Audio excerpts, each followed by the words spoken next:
What's up guys? Welcome back to my YouTube channel. Ayan, gusto ko lang magpasalamat sa lahat ng mga sumusuporta sa aking YouTube channel. Sana po huwag kayong manawa at lagi niyo po sanang suportahan ang mga ina-upload po natin dito. And don't forget to please subscribe and share this notification. Thank you.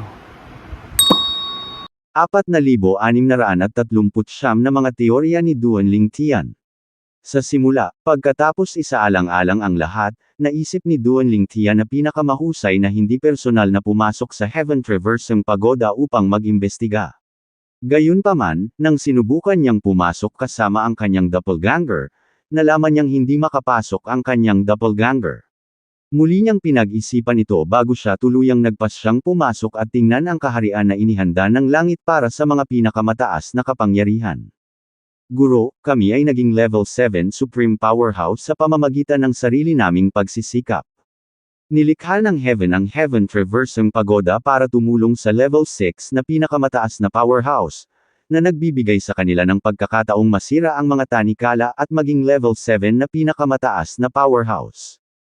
Salamat dyan, medyo ilang level 7 na Supreme Powerhouse ang lumitaw, sabi ni Duan-Ling Tian sa pamamagitan ng voice transmission. Bukod dito, hindi pa ganoon katagal simula nang lumitaw ang pagoda. Sa ilang libo o 10,000 taon, tiyak na tataas ang bilang ng antas 7 pinakamataas na kapangyarihan.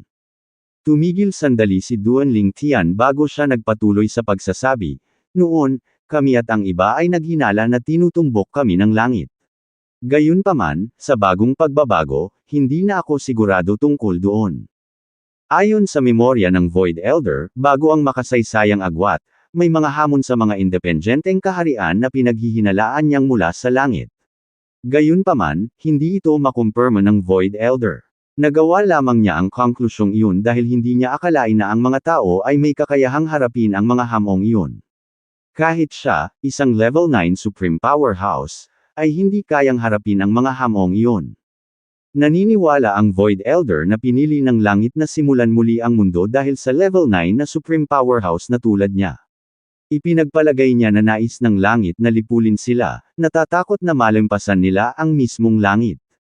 Gayunpaman, habang iniisip ito ni Duan-Ling Tian, mas nalaman niyang puno ng mga butas ang teorya. Kung talagang gustong patayin ng langit ang Void Elder, magagawa ito sa maraming paraan.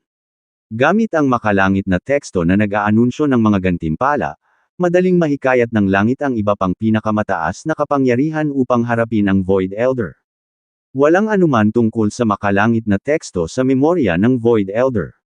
Naguguluhan din si Duan-Ling Tian kung bakit walang makalangit na teksto bago ang agwat sa kasaysayan noong nabubuhay pa ang Void Elder.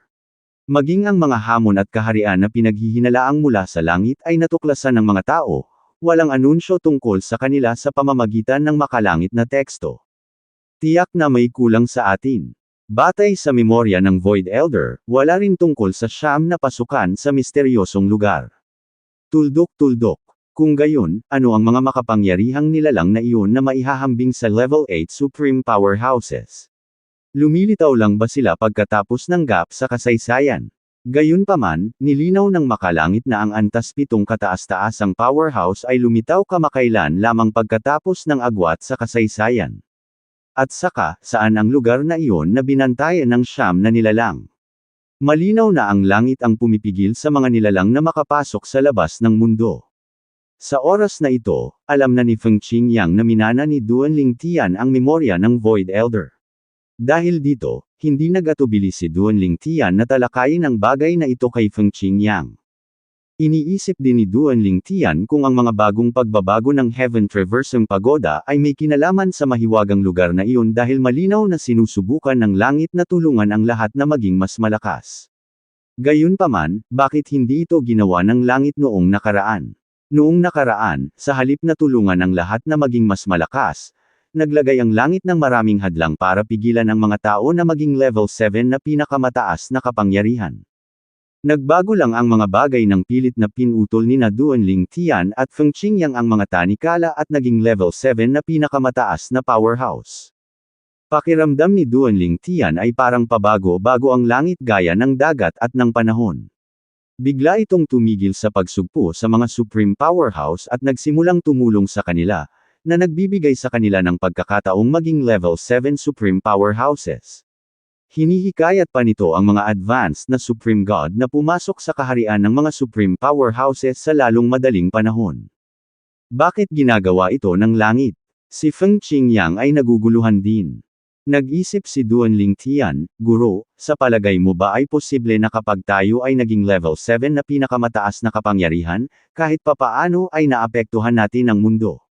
Marahil, dahil sa ating tagumpay, ang enerhiya ng mundo na ginamit ng langit upang pigilan ang anumang masasamang nilalang sa mahiwagang lugar na iyon ay humihina.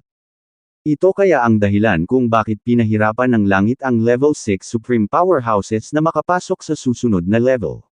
Marahil alam ng langit na ito ay magpahina sa hadlang kaya napigilan nito ang aming paglilinang. Gayunpaman, dahil kami ay nakalusot, wala na itong magagawa kundi ang tulungan ang lahat na maging mas malakas para harapin namin ang anumang nasa lugar na iyon. Batay sa kanyang kaalaman, dumating si Duanling Tian sa konklusyong ito. Maaaring kontrolin ng mga Lords of the Myriad Worlds ang enerhiya ng mundo, ngunit hanggang sa kung saan nila ito magagamit upang patatagin ang mundo, na sumisipsip ng enerhiya ng isa pang mundo para gawin ito. Hindi nila ito magagamit sa labanan. Bahagyang nanlaki ang mga mata ni Feng Qingyang nang marinig niya ang mga teorya ni Duanling Tian. Pakiramdam niya ay maaaring tama si Duanling Tian. Sa tingin ko baka tama ka, sabi ni Feng Qingyang sa pamamagitan ng voice transmission. Bakas ng pagkabigla at takot ang maririnig sa kanyang boses habang patuloy niyang sinasabi, kung tama ka, kung gayon ang lahat ay nasa malaking panganib. Isantabi ang lahat, ang mga nilalang na nagbabantay sa siyam na pasukan ay sapat na upang sirain ang Myriad Worlds at ang Outer Boundary. Kung makakaalis sila, ang mundong alam natin ay magwawakas. Ang mga nilalang lamang na nagbabantay sa mga pasukan ay kasing lakas ng antas 8 kataas-taasang powerhouse. Hindi nag-alinlangan si Feng Qingyang na kung anuman ang nasa mahiwagang lugar ay mas makapangyarihan. Nang makita ang malungkot na ekspresyon sa mukha ni Feng Qingyang, mabilis na sinabi ni Duanling Tian, Guro, nag-iisip lang ako. Baka mali ako. 4,640 plano sa pag-aalaga. Plano ng pagsira. Alam ko, ngunit ito ay may katuturan sa akin, sabi ni Feng Qingyang sa pamamagitan ng voice transmission, kung bakit ang makalangit na teksto ay hindi lumitaw bago ang agwat sa kasaysayan, marahil ay hindi na kailangan para sa panahong iyon. Ngayong may pangangailangan, natural na itong lilito. Pagkatapos ng lahat, ang aming paglilinang ay lubos na nalimitahan ng langit bago ito. Maningning ang mga mata ni Feng Qingyang habang patuloy niyang sinasabi, nararamdaman ko na ang dahilan kung bakit ibinagsak ng langit ang mundo sa kaguluhan at pinatay ang lahat sa nakaraan ay dahil sa banta ng pagsalakay ng mga kaaway. Marahil alam ng langit na ang mga powerhouse sa nakaraan ay hindi sapat na malakas upang harapin ang mga kaaway kaya inaangkin nito ang enerhiya ng mundo mismo upang palakasin ang hadlang na pumipigil sa mga kaaway sa mahiwagang lugar na iyon mula sa pagdating sa mundo. Lalong nabalisa si Feng Qingyang habang nagsasalita siya. Parang ganito talaga. Ipinapaliwanag din ito kung bakit walang anuman tungkol sa mga pasukan at ang mahiwagang lugar sa memorya ng Void Elder. Kung tutuusin, wala silang alam noong unang kumilos ang langit at winasak ang mundo para mapangalagaan ang mundo. Pagkatapos na palakasin ang hadlang, at muling lumitaw ang mga tao, lumikha ang langit ng mga panuntunan upang pigilan ang mga tao na maging masyadong malakas. Ang bilang ng mga Supreme Powerhouses ay maliit, at ang bilang ng mga makapangyarihang Supreme Powerhouses ay mas maliit pa. Hanggang sa amin, walang level 7 Supreme Powerhouse sa lahat. Malamang na ginulo natin ang plano ng langit at pinahina ang hadlang. Sa hindi malamang dahilan, sa halip na wakasan muli ang mundo, tinutulungan tayo ng langit na maging mas malakas, na lumilikha ng higit pang mga pinakamataas na kapangyarihan. Ang lahat ng ito ay umaayon sa iyong mga teorya. Habang mas iniisip ito ni Feng Qingyang, mas nagiging kumbinsido siya. Ang mga sulok ng labi ni Duanling Tian ay kumaibot nang marinig niya ang mga salita ni Feng Qingyang. Hindi niya inaasahan na mag-e-extrapolate si Feng Qingyang mula sa kanyang haka-haka, na pinag-aaralan ng bagay ng magkakaugnay at makatwiran. Kailangan niyang aminin na sumang-ayon siya kay Feng Qingyang, na halos walang kamali-mali. Hindi niya maiwasang magtaka kung tama ba ang kanilang nahulaan. Little Tian, tama ka. Baka hindi tayo tina-target ng langit. Naapektuhan lang ng ating tagumpay ang kaligtasan ng mundo kaya may kailangan gawin ang langit. Sa hindi maipaliwanag na paraan, sa halip na wasakin muli ang mundo, nagpa siya ang langit na mag-alaga ng higit pang mga pinakamataas na kapangyarihan. Bakit isinagawa ng langit ang plano sa pag-aalaga sa halip na ang plano ng pagkawasak tulad ng dati? Tahimik na nakinig si Duanling Tian sa kanyang amo. Kasabay nito, sumang-ayon siya sa kanyang amo. Pagkaraan ng ilang sandali, sa wakas ay sinabi niya, "Iniba ang paksa, Master, papasok muna ako upang suriin ang sitwasyon sa loob. Huwag pumasok kapag nagising ang iyong magiging asawa. Hintayin mo akong lumabas." Bagamat malamang na walang panganib na mapahamak tayo ng langit, pinakamahusay pa rin na makatiyak. Hintayin mo akong lumabas bago ka pumasok. Mabilis na binago muli ni Duanling Tian ang paksa, at sinabing, "Guro, kailangan mong mapagtagumpayan siya. Itinuturing ko na siyang magiging asawa mo. Kung tama ang aming mga hula, magkakaroon ng higit pang antas 7 pinakamataas na kapangyarihan sa hinaharap. Bilang isa sa mga unang level 7 na pinakamataas na powerhouse, kapaki-pakinabang lamang para sa amin na magkaroon ng mas maraming level 7 na pinakamataas na powerhouse sa aming panig. Narinig ko kay Lord Xiao na ang magiging asawa mo ay mayroong 12 sinumpaang kapatid sa outer boundary. 2 sa kanila ay mga santo at ang iba ay mga demi-santo. Kung mapagtagumpayan mo siya, magkakaroon din kami ng suporta ng 13 cities of the Jin Dynasty, isa sa pinakamakapangyarihang puwersa sa outer boundary. Natigilan si Feng Qingyang nang ilipat ni Duanling Tian ang paksa kay Zhu Qingzu. Bahagya siyang nataranta. Nang makabawi siya, medyo naiinis na sabi niya, "You rascal, you're getting bolder by the day. Ang lakas ng loob mong asarin ang amo mo ngayon. Ang aking paghanga kay Miss Su ay taos puso at hindi motibasyon ng mga tagumpay." Tumawa si Duanling Tian at tumango. Pagkatapos makipagpalitan ng ilang salita, naghanda siyang pumasok sa Heaven Traversing Pagoda. Habang kinakausap niya ang kanyang amo kanina, maraming supreme powerhouses ang nakapasok na sa pagoda. Pagkaalis ng doppelganger ni Feng Qingyang, papasok na sana si Duanling Tian nang may nakita siyang pamilyar na figure. Huminto siya sa kanyang mga yapak, tumingin sa kabilang partido. Ang kabilang partido ay isang babaeng nakasuot ng mahabang eleganteng damit na nagpapakita ng kanyang matikas na figure. Isang makulay na sintas ang itinali sa kanyang baywang. Ang kanyang mahabang buhok ay umaagos sa kanyang mga balikat na parang talon, at ang kanyang magandang mukha ay mukhang malayo. Siya ay walang iba kundi si Wang Fumingyuan, ang panganay na senior sister ni Duanling Tian mula sa pangkat ng Inner Palace ng Myriad Laws Academy.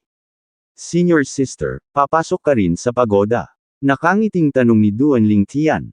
"Oo, papasok ka rin ba?" Sagot ni Wang Fumingyuan. Nang makita niya si Duanling Tian, isang ngiti ang lumitaw sa kanyang karaniwang walang ekspresyon na mukha. Para siyang bulaklak na namumukadkad kapag ngumiti, ito ay napakakaakit-akit, madaling makaakit ng atensyon ng mga nasa paligid. "Oo, gusto kong tingnan," sabi ni Duanling Tian sabay tango. Sandaling nag-usap ang dalawa, at nalaman ni Duanling Tian na ang kanyang ika-4 na senior sister ay nagbabantay at naglilinang sa pangkat ng Inner Palace. Sa kabilang banda, ang kanyang 2 nakatatandang kapatid ay nagpunta sa outer boundary upang magsanay, umaasang makapasok kaagad sa kaharian ng mga pinakamataas na kapangyarihan. Pagkatapos ng lahat, dati, hindi nila pinansin ang tawag mula sa kaharian ng mga supreme powerhouses. Mas magiging mahirap ngayon para sa kanila na maging pinakamataas na kapangyarihan. Matapos pumasok si Wang Fumingyuan sa Heaven Traversing Pagoda, naghanda si Duanling Tian na sumunod. Walang masyadong tao sa labas sa sandaling ito, karamihan sa mga tao ay nakapasok na. Ang iilang tao sa labas ay walang planong pumasok agad sa pagoda. Pagkatapos pumasok, ayon sa makalangit na teksto, ang aking paglilinang ay mapipigilan. Lumipad si Duanling Tian at pumasok sa entrance na kumikislap na may mga purple lightning bolts. Sa isang iglap lang ay nawala na ang kanyang anyo sa paningin. 4,641 ang batas ng panahon at ang lumalamon na daw. Matapos makapasok sa entrance ng Heaven Traversing Pagoda na kumikislap na may purple lightning bolts, naramdaman ni Duanling Tian ang napakalaking puwersa ng paghila palapit sa kanya. Sa isang kisap mata lang, napadpad siya sa isang lugar na nababalutan ng puting ambon, kaya nahihirapan siyang makakita ng malinaw. Katutubo niyang pinalawak ang kanyang divine consciousness sa kanyang paligid. Ang aking paglilinang. Huminga ng malalim si Duanling Tian habang ang takot ay sumilay sa kaibuturan ng kanyang mga mata. Nalaman niya na ang kanyang divine consciousness at ang kanyang cultivation ay nahulog sa isang advanced supreme god. Hindi pa nagtagal mula nang siya ay naging supreme powerhouse kaya naalala niya pa rin kung ano ang pakiramdam ng pagiging supreme god. Naramdaman ni Duanling Tian ang enerhiya sa kanyang katawan at kinumpirma na wala na siyang lakas ng level 7 supreme powerhouse. Tila bumalik siya sa kaharian ng mga advanced na supreme gods. Gayunpaman, natagpuan din niya na ang kanyang batas ng espasyo ay nasa pinakamahalagang yugto pa rin, at ang kanyang batas ng oras at batas ng buhay ay nasa perpektong anyo pa rin. Ang kanyang iba pang mga batas ay nasa kanilang orihinal na antas. Katulad nito, ang kanyang 4 na dao ng langit at lupa ay nanatiling hindi nagbabago. Ito ay tulad ng sinabi ng makalangit na teksto bago ito. Ang aking kaluluwa at paglilinang ay pinigilan, at wala man lang akong naramdaman. Ang mga pamamaraan ng langit ay tunay na mahiwaga. Muli, tumama kay Duanling Tian kung gaano kalalim at kakilakilabot na langit. Ito ay mas komplikado kaysa sa kung ano ang naisip ng Void Elder. Pagkatapos ng lahat, naisip ng Void Elder na pagkatapos maging isang level 9 Supreme Powerhouse, maaari niyang suwayin ang mga patakaran ng langit. Namana ni Duanling Tian ang mga alaala ng Void Elder kaya natural niyang alam na limitado ang kaalaman ng Void Elder sa langit.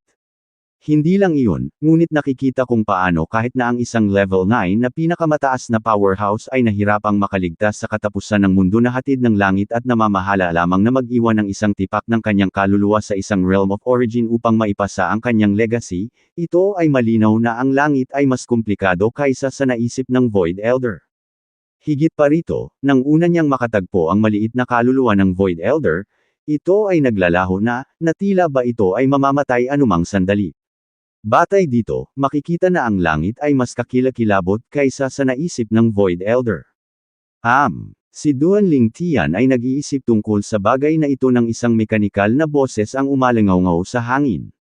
Sa mga papasok sa lugar na ito sa unang pagkakataon, piliin ang batas at ang dao ng langit at lupa na gusto mong sundin sa loob ng quarter ng isang oras. Ang mga hamon na iyong haharapin ay maiuugnay sa batas at dao ng langit at lupa na iyong pinili. Kung gusto mong ihinto ang mga hamon, sabihin lang ng malakas, itigil ang hamon. Ang bilang ng mga hamon na iyong malalampasan ay tutukayan din ang kalidad ng mga batas at 4 na daos ng langit at lupa na maaari mong obserbahan. Kung gusto mong sumulong pa, sabihin lang, ipagpatuloy ang hamon.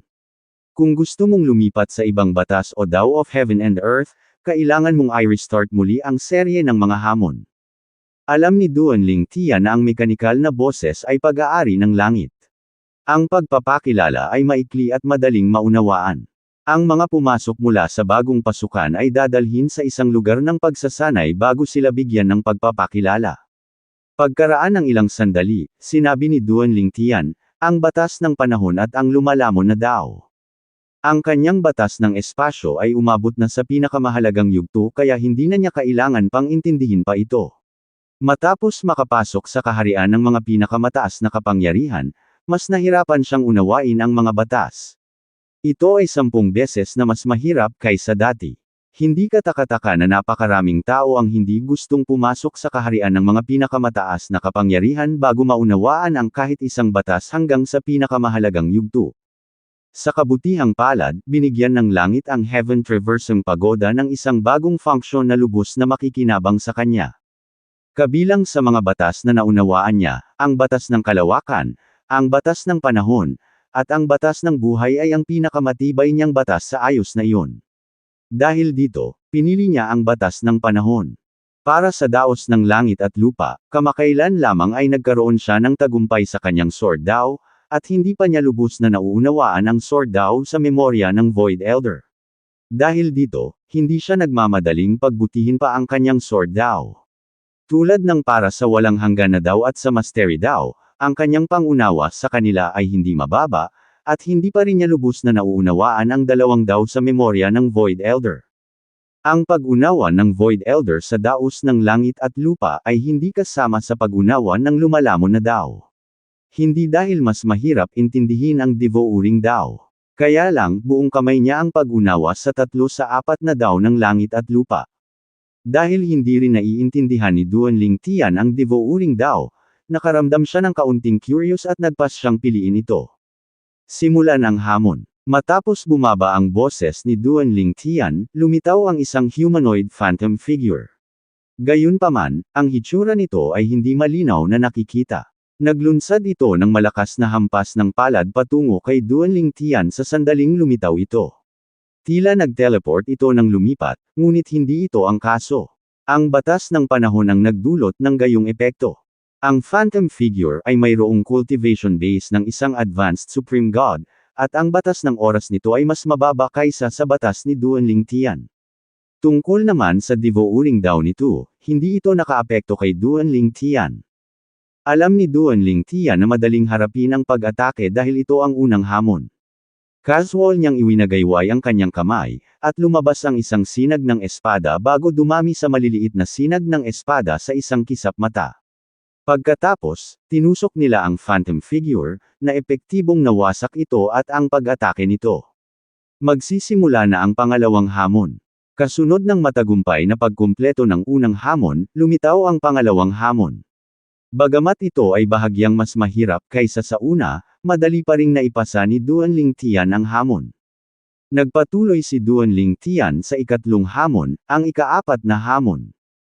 Kuwit. Bukod kay Duanling Tian, higit sa 70% ng mga supreme powerhouses mula sa Myriad Worlds at Outer Boundary ay pumasok din sa Heaven Traversing Pagoda sa pamamagitan ng bagong pasukan. Lahat sila ay umaasa na mabilis na lumakas at umakyat sa isang bagong antas. Kuwit. Sa paglipas ng panahon, ang mga supreme powerhouse na hindi pa nakapasok sa Heaven Traversing Pagoda sa pamamagitan ng bagong pasukan ay nagsimulang maging hindi mapakali at naiinip. Bakit hindi pa sila lumabas? Kuwit. Matapos ipahayag ang bagong pagbabago ng Heaven Traversing Pagoda, ang pangkalahatang lakas ng mga pinakamataas na kapangyarihan sa Outer Boundary at ang Myriad Worlds ay nagsimula ring tumaas. Para sa mga advanced na Supreme Gods na dati nang tinanggihan ng tawag mula sa kaharian ng mga Supreme Powerhouses tulad ng dalawang senior brothers ni Duanling Tian mula sa Myriad Laws Academy, ngayon ay sabik na silang nagsisikap na makapasok sa kaharian ng mga Supreme Powerhouses. Gusto nilang maging Supreme Powerhouse sa lalong madaling panahon para makapasok din sila sa Heaven Traversing Pagoda para lumakas pa. Matatanggap ng duo na mas malakas si Wang Fo Mingyuan kaysa sa kanila, ngunit ang lakas ni Duanling Tian ay tila nag-aapoy sa ilalim nila, na hinihimok silang lumakas ng mas mabilis hanggat maaari. 4,642 isang milenyo ang lumipas sa isang kisap mata. Lumipas ang oras, at sa isang iglap lang, mahigit 1 milenyo na ang lumipas. Sa panahong ito, ang pangunawa ni Duanling Tian sa Devouring dao ay lalong lumalim sa Heaven Traversing Pagoda. Gayunpaman, hindi pa rin ito pare-pareho sa kanyang pangunawa sa Mastery dao at sa walang hangganan na dao, lalo pa sa kanyang Sword dao. Pagkatapos ng lahat, naiintindihan pa rin niya ang dalawang dao sa pamamagitan ng mga alaala ng Void Elder.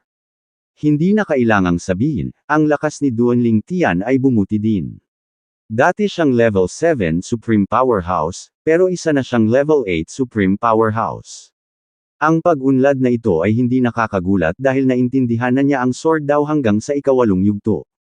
Para ang isang level 6 Supreme Powerhouse ay maging isang level 7 Supreme Powerhouse, dapat na maunawaan ng isa ang isang batas hanggang sa pinakamahalagang yugto at isang dao ng langit at lupa sa ika-7 antas, na magdadala ng Fatal Heavenly Tribulation.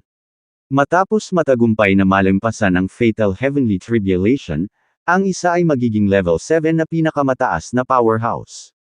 Kung ikukumpara, mas diretso ang pagsulong mula sa ika-7 antas hanggang sa ika-8 antas dahil hindi na kailangang harapin at pagtagumpayan ng isang tao ang Fatal Heavenly Tribulation.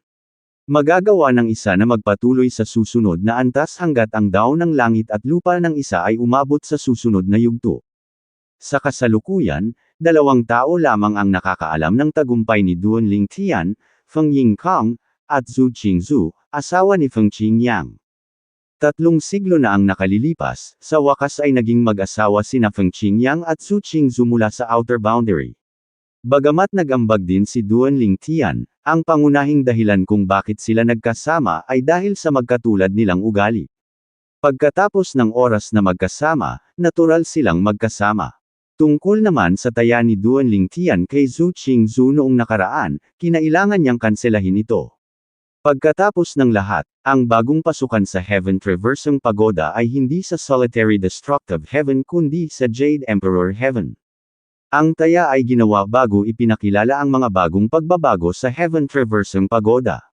Walang nakakaalam kung tutuusin na magkakaroon ng ganitong kagimbal-gimbal na pagbabago, na umakit din sa antas 7 pinakamataas na kapangyarihan. Matapos malaman ni Zhu Qingzhu ang tungkol sa mga bagong pagbabago sa Heaven Traversing Pagoda, nilayon pa rin niyang tuparin ang kanyang pangako. Kahit na gusto niyang pumasok sa pagoda, ang pagtupad sa kanyang pangako ay higit na mahalaga sa kanya. Gayunpaman, si Duan Lingtian, sa ilalim ng nagbabantang tingin ni Feng Qingyang, ay hindi sumang-ayon at pinawalang bisa ang taya. Nang maglaon, si Feng Qingyang at Zhu Qingzhu ay gumugol ng maraming oras na magkasama at sa wakas ay naging mag-asawa. Si Duan Lingtian ay natural na masaya para sa kanyang amo sa paghahanap ng makakasama sa buhay. Bukod pa riyan, sa nakalipas na 1,000 taon, salamat sa mga pagbabago ng Heaven Traversing Pagoda, ang lakas ng mga pinakamataas na kapangyarihan sa Myriad Worlds at ang Outer Boundary ay bumuti rin ng husto. Sa panahong iyon, 12-dosenang nakaligtas sa Fatal Heavenly Tribulation at naging Level 7 Supreme Powerhouses din. Sa paglipas ng panahon, maraming tao ang napagod na makita ang makalangit na teksto. Kuwait, sa isang liblib na courtyard sa Zia clan sa Divine Offering Land. Dumampot si Duan Lingtian ng isang tasa ng tsaa at humigup bago ito nakangiting nagtanong, "Guro, pumasok ba muli ang iyong asawa sa Heaven Traversing Pagoda?"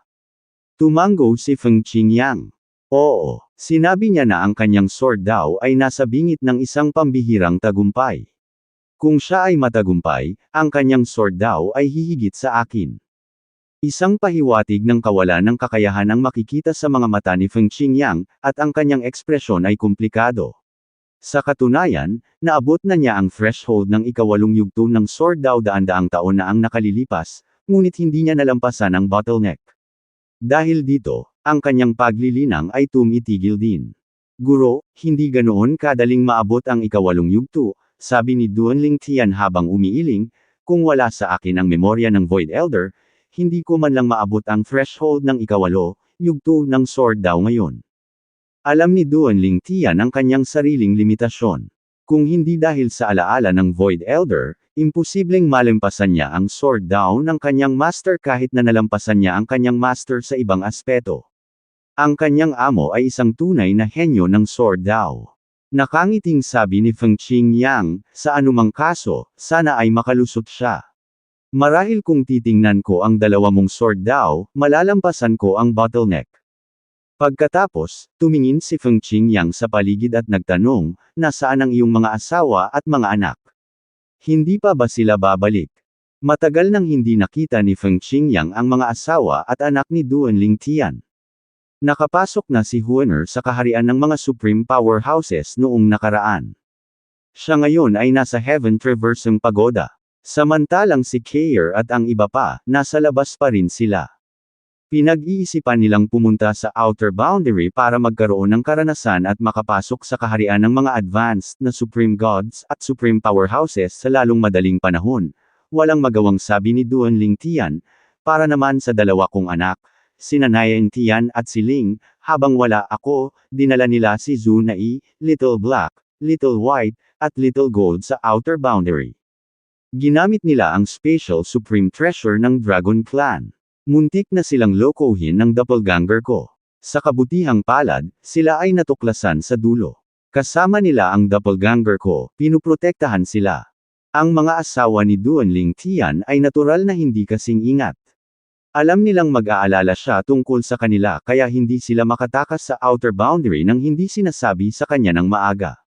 Ang kanyang anak na lalaki at anak na babae, sa kabaligtaran, ay medyo suwail at umalis nang walang anumang alalahanin. Sa kanilang opinyon, ang kanilang ama ay tumaas sa tuktok sa pamamagitan ng kanyang sariling pagsisikap. Dahil dito, gusto nilang gawin din ito at ayaw nilang masilong sa kahirapan. Gayunpaman, alam ni Duan Lingtian kung gaano kahirap ang kanyang paglalakbay at kung gaano karaming mga sitwasyong nagbabanta sa buhay ang kanyang hinarap sa nakaraan. Wala siyang maasahan at kinailangan niyang buhayin ang sarili. Bilang kanilang ama, dahil may kakayahan siya, natural na ayaw niyang magdusa ang kanyang mga anak sa paraang siya. Normal para sa mga bata na gusto ang kalayaan kapag sila ay lumaki, nakangiting sabi ni Feng Qingyang. Sisigot pa sana si Duan Lingtian nang bigla siyang nakatanggap ng mensahe mula kay Xiao Mubay. Nang makita ang pagbabago sa ekspresyon ni Duan Lingtian, nagtanong si Feng Qingyang, ano ang mali? Ibinaba ni Duan Lingtian ang tasa ng tsaa sa kanyang kamay. Bahagyang kumunat ang noo niya habang sinasabi, nakatanggap lang ako ng mensahe mula kay Lord Xiao. 3 bagong level 7 na supreme powerhouses mula sa primordial world ang pumunta sa maulap na lugar doon upang subukan ang lakas ng mga nilalang doon. Sa huli, lahat sila ay namatay. Napasinghap si Feng Qingyang nang marinig ito. Tanong niya, natigilan, wala sa kanila ang nakaligtas. 4,643 patay na si Agu Li. Oo, iyon ang sinabi ni Lord Xiao, sabi ni Duan Lingtian na tumango, bahagyang tinapik ang kanyang mga daliri sa stone table sa kanyang harapan na may pagkasimangot sa kanyang mukha. Mayroong ilang dosenang antas 7 pinakamataas na kapangyarihan ngayon dahil sa pagbabago ng Heaven Traversing Pagoda 1,000 taon na ang nakalilipas. Nako, sabay silang nasawi 3. Sa 3 iyon, sabi ni Feng Qingyang. Saglit siyang nag-alinlangan bago siya nagpatuloy sa pagtatanong, kasama ba nila si Agu Li? Oo, paano mo nalaman iyon? Bahagyang nagulat si Duan Lingtian. Sa katunayan, nabanggit na ni Xiao Mubay kanina na si Agu Li ay isa sa 3 antas 7 pinakamataas na powerhouse na namatay. Sigurado ka ba? Tanong ni Feng Qingyang, pinaikit ang kanyang mga mata. Oo, tumango si Duan Lingtian. Si Feng Qingyang ay ngumiti ng pilit. Noon pa man ay napaka-curious niya tungkol sa misteryosong lugar kung saan patungo ang 9 na pasukan.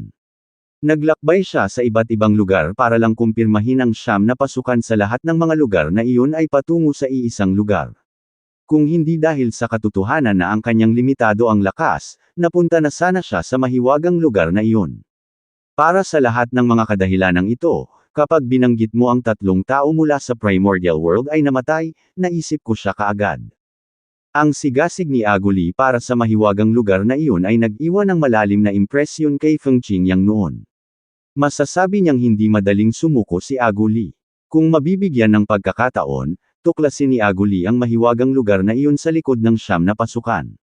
Sa hindi inaasahang pagkakataon, kahit na pagkatapos na makipagsanib puwersa sa isa pang 2 bagong antas 7 pinakamataas na kapangyarihan, namatay pa rin siya.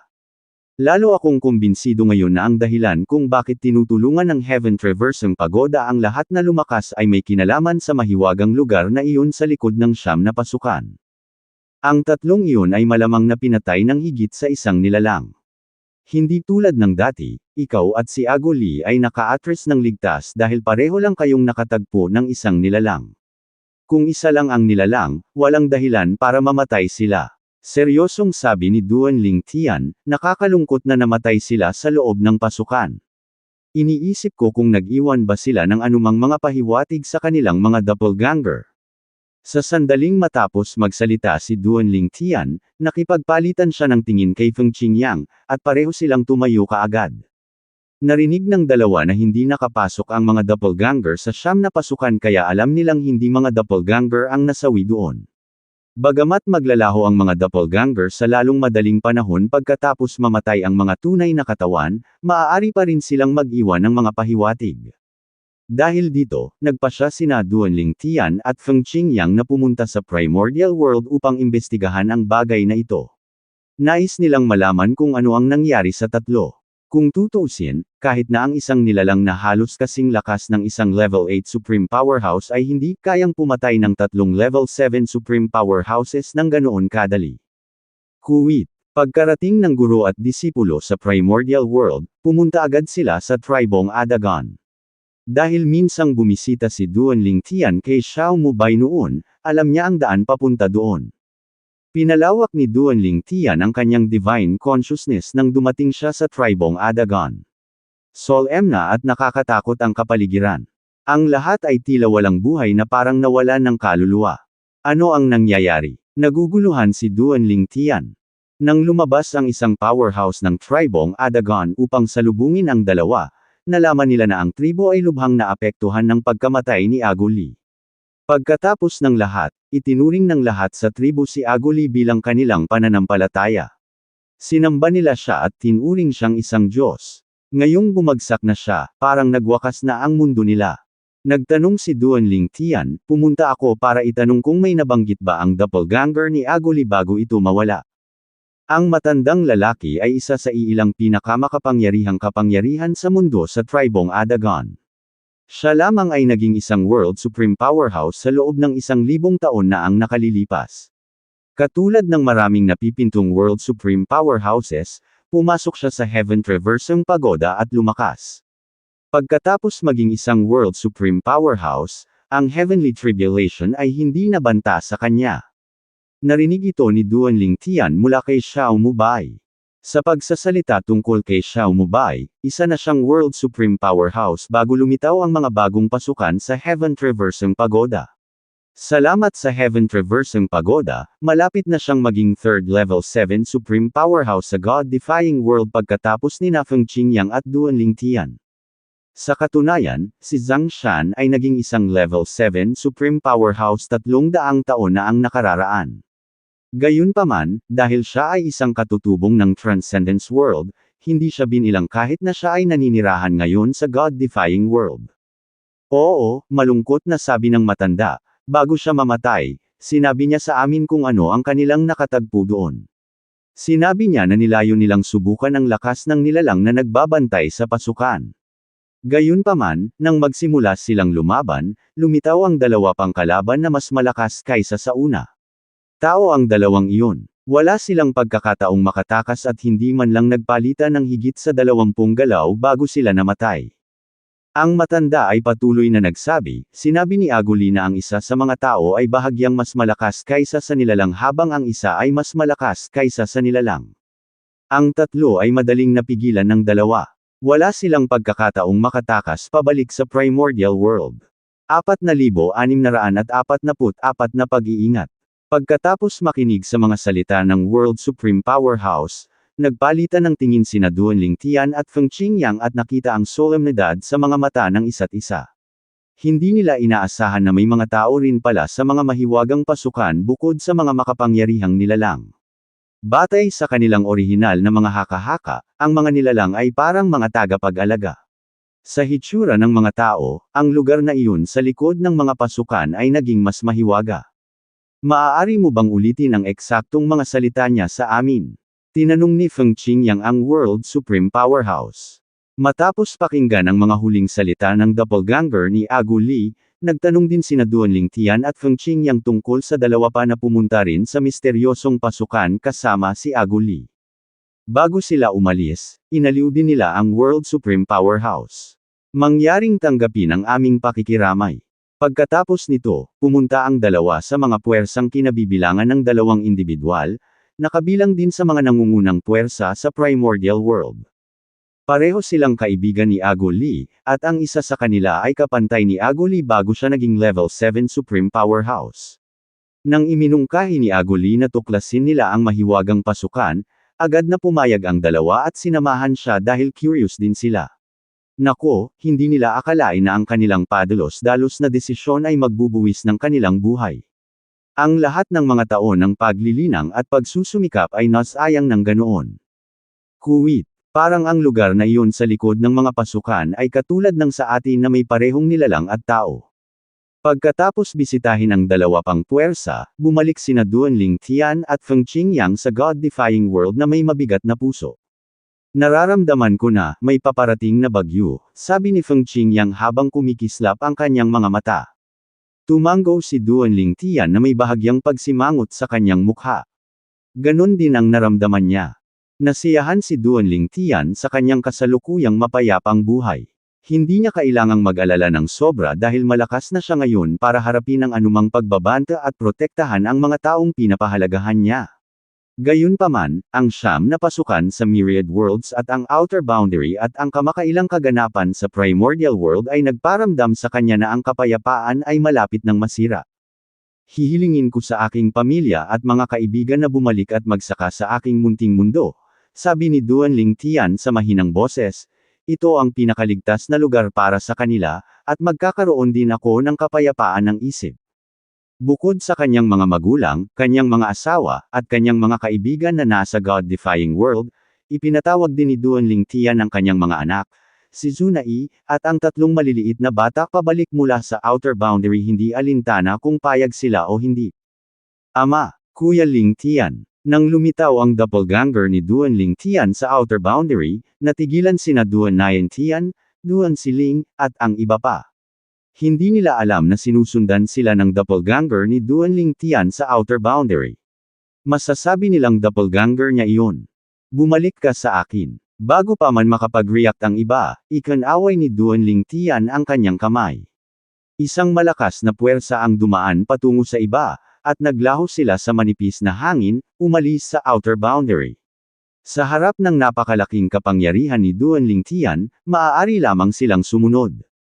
Hindi man lang niya hinayaang magsalita ang mga ito hanggang sa bumalik sila. Sa proseso, sinubukan ni Duan Niantian na lumaban habang sina Duan Siling, Han Zunai, at ang iba pa ay medyo tahimik.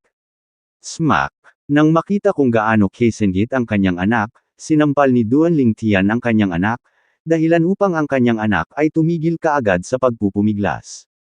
Sa kanyang pagbabalik sa God-defying world, tinipon ni Duan Lingtian ang lahat bago niya ipaliwanag ang kasalukuyang sitwasyon sa kanila at sinabi sa kanila ang tungkol sa haka-haka nila ni Feng Qingyang mula sa 1,000 taon na ang nakakaraan.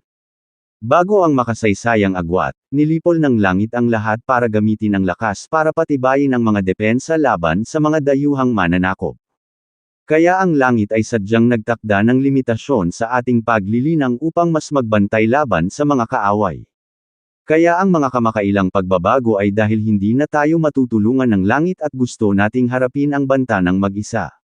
Ang pamilya ni Duan Lingtian, mga kaibigan, at maging ang kanyang mga nakatatanda mula sa Myriad Laws Academy ay nagulat nang marinig nila ang kanyang mga salita. Bagaman binanggit niya na ang lahat ay haka-haka lamang sa ngayon, naisip nila na ang lahat ay may katuturan at itinuturing ang kanyang mga salita bilang katotohanan. Nakaramdam ng pressure ang lahat pagkatapos makinig kay Duan Lingtian. Maging si Duan Niantian ay tumahimik. Gayunpaman, ang kanyang determinasyon na lumakas ay hindi nabawasan, lalo siyang naging determinado na lumakas. Kahit kailangan kong manatili sa munting mundo ni Ama, kailangan kong lumakas sa lalong madaling panahon para makatulong ako.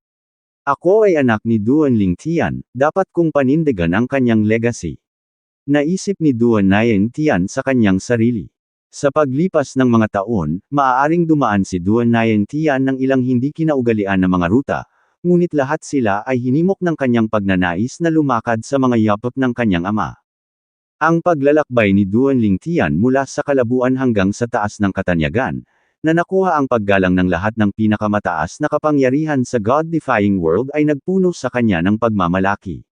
Hindi niya layuning higaitan ang kanyang ama, nais lamang niyang itaguyod ang karangalan ng kanyang pamilya.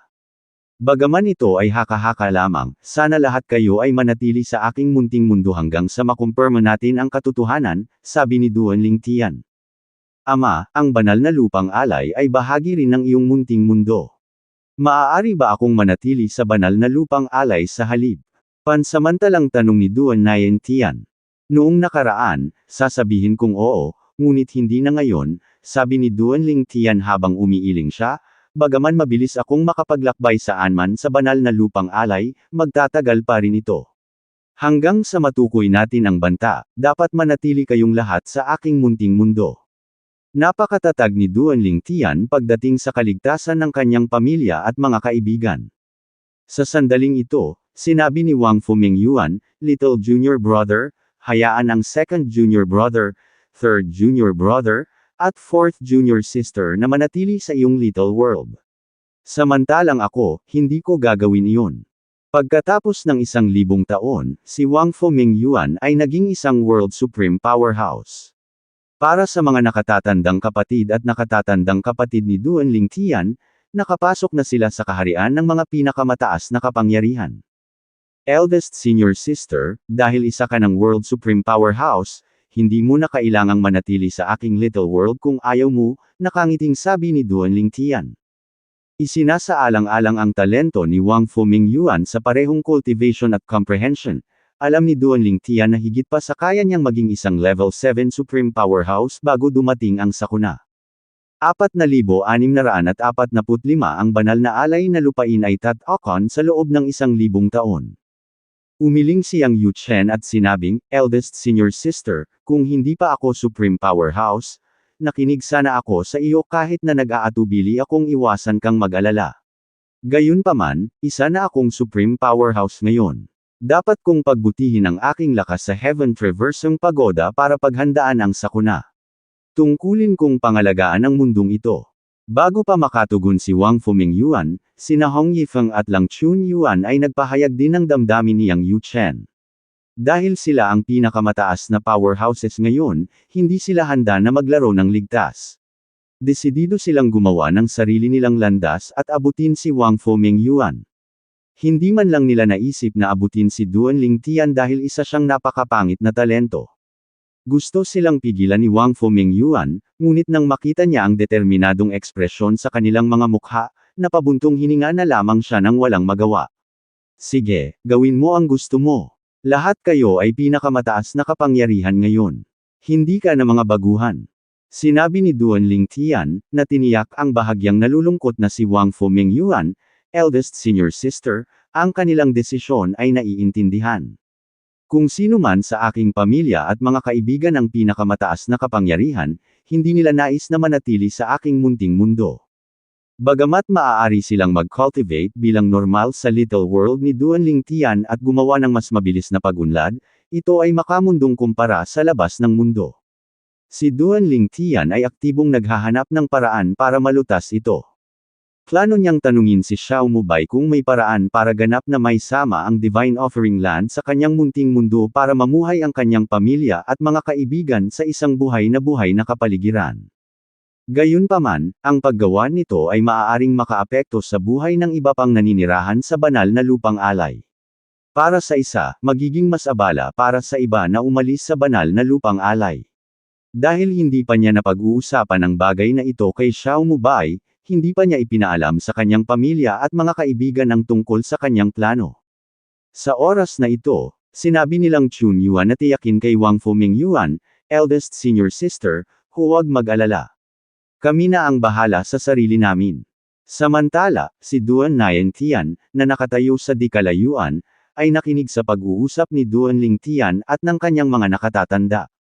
Halatang inggit siya sa mga ito. Kung ako lang ang supreme powerhouse, hindi ko na kailangang manatili sa mundo ni Ama. Si Duan Lingtian ay hindi gustong manatili sa monotonous na little world ni Duan Lingtian. Talagang gusto niyang manatili siya sa Divine Offering Land, na bahagi ng little world ni Duan Lingtian. Sa kasamaang palad, si Duan Lingtian ay masyadong matatag tungkol sa kanilang pananatili sa kanyang munting mundo, na nagparamdam sa kanya na walang magawa at walang pag-asa. Pagkatapos magpaalam, si Wang Fu Mingyuan at ang iba pa ay pumunta sa Heaven Traversang Pagoda upang itaas ang kanilang lakas.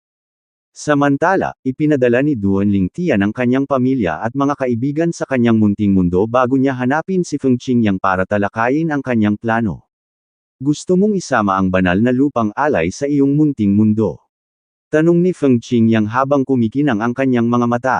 Patuloy niyang sinabi, sa pamamagitan nito, ang mga naninirahan sa banal na lupang alay ay mapoprotektahan din. Gayunpaman, ang kanilang personal na kalayaan ay maaaring paghigpitan. Talaga, kaya naman plano kong talakayin ito kay Lord Xiao, sabi ni Duan Lingtian na tumango bago siya nagpadala ng mensahe kay Xiao Mubay. Pagkatapos pakinggan ang plano ni Duan Lingtian, pinag-isipan ito ni Xiao Mubay saglit bago niya sinabi, hindi mahirap ang bagay na ito. Madali mong maisasama ang divine offering land sa iyong munting mundo. Kalahating taon bago ka kumilos, masasabi namin sa mga naninirahan sa banal na lupang alay na tatatakan namin ang banal na lupang alay sa loob ng 1,000 taon. Sa oras na iyon, hindi sila makakapaglakbay sa ibang mga kaharian. Dahil binibigyan namin sila ng 6 na buwang paunawa, ang mga hindi makatanggap nito ay maaaring umalis habang ang mga tumatanggap nito ay mananatili. Tumango si Duan Lingtian pagkatapos makinig sa mungkahi ni Xiao Mubai. Ito ay talagang isang magandang mungkahi. Pagkaraan ng ilang sandali, nagtanong siya, paano ang World Garden Formation? Pagkatapos ng lahat, ang Divine Offering Land ay bahagi din ng World Garden Formation para sa God-defying world. Kung isinama niya ito sa kanyang little world, maaaring makaapekto ito sa World Garden Formation. Nakangiting sabi ni Xiao Mubai, hindi iyon problema.